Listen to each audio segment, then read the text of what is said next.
Okay, so we found that since this is a two-tailed test, p value, our p-value is equal to 0.0588. That's the area to the right of 1.89 and to the left of 1.89.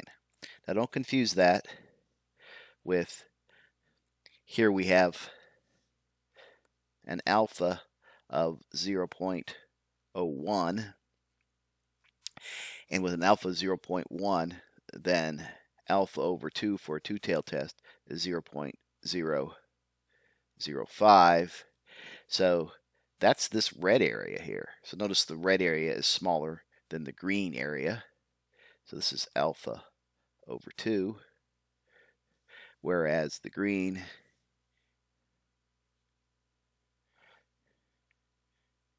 when we add these two green areas together, we get our p-value.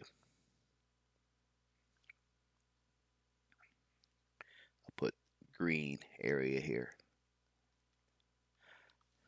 Okay, so since our p-value equals 0.0588 is less than 0.01, which was our alpha, or I'm sorry, is greater. So now the area is greater than 0.01 of our alpha. We do not reject our null hypothesis. So now we make our claim and summarize our results. So there is not enough evidence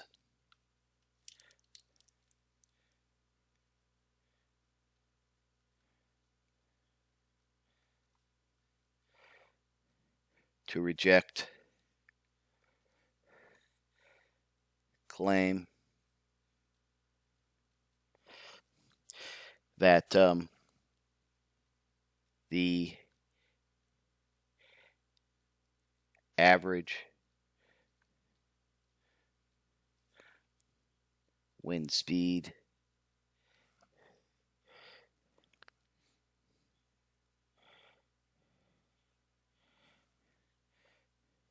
is 8 miles per hour.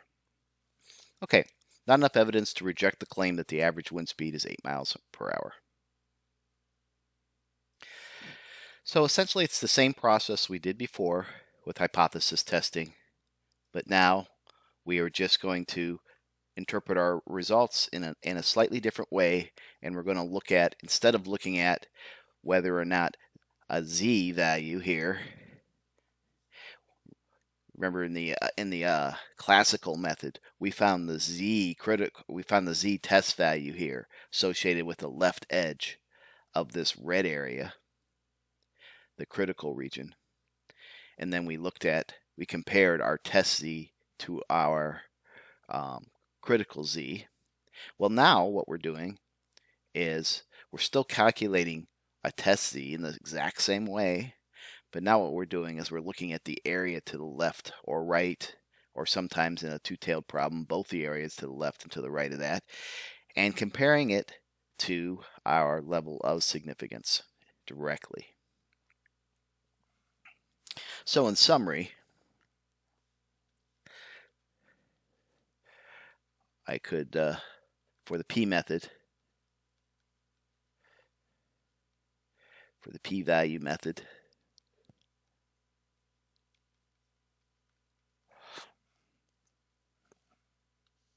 I could say if p is less than or equal to alpha, then you reject the null hypothesis. Otherwise, if P is greater than alpha, you do not reject the null hypothesis.